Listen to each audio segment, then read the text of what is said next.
88 immigrant il-biċċa kbira tagħhom il-Marokk iddaħlu xatt it-tiben l-4 filgħodu għal ħabta ta' 8:30.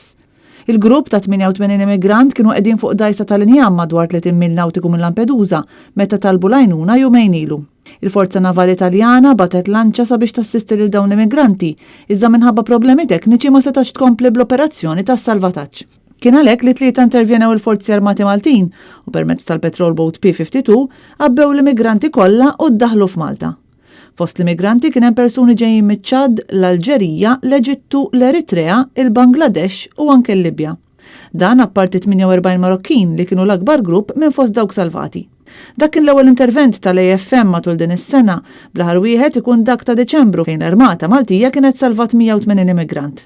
Fil-bidu tas-sena mbagħad 49 immigranti ieħor li kienu abbord is-CI u s-Sea-Watch iddaħlu Malta wara 19 jum fuq il-baħar.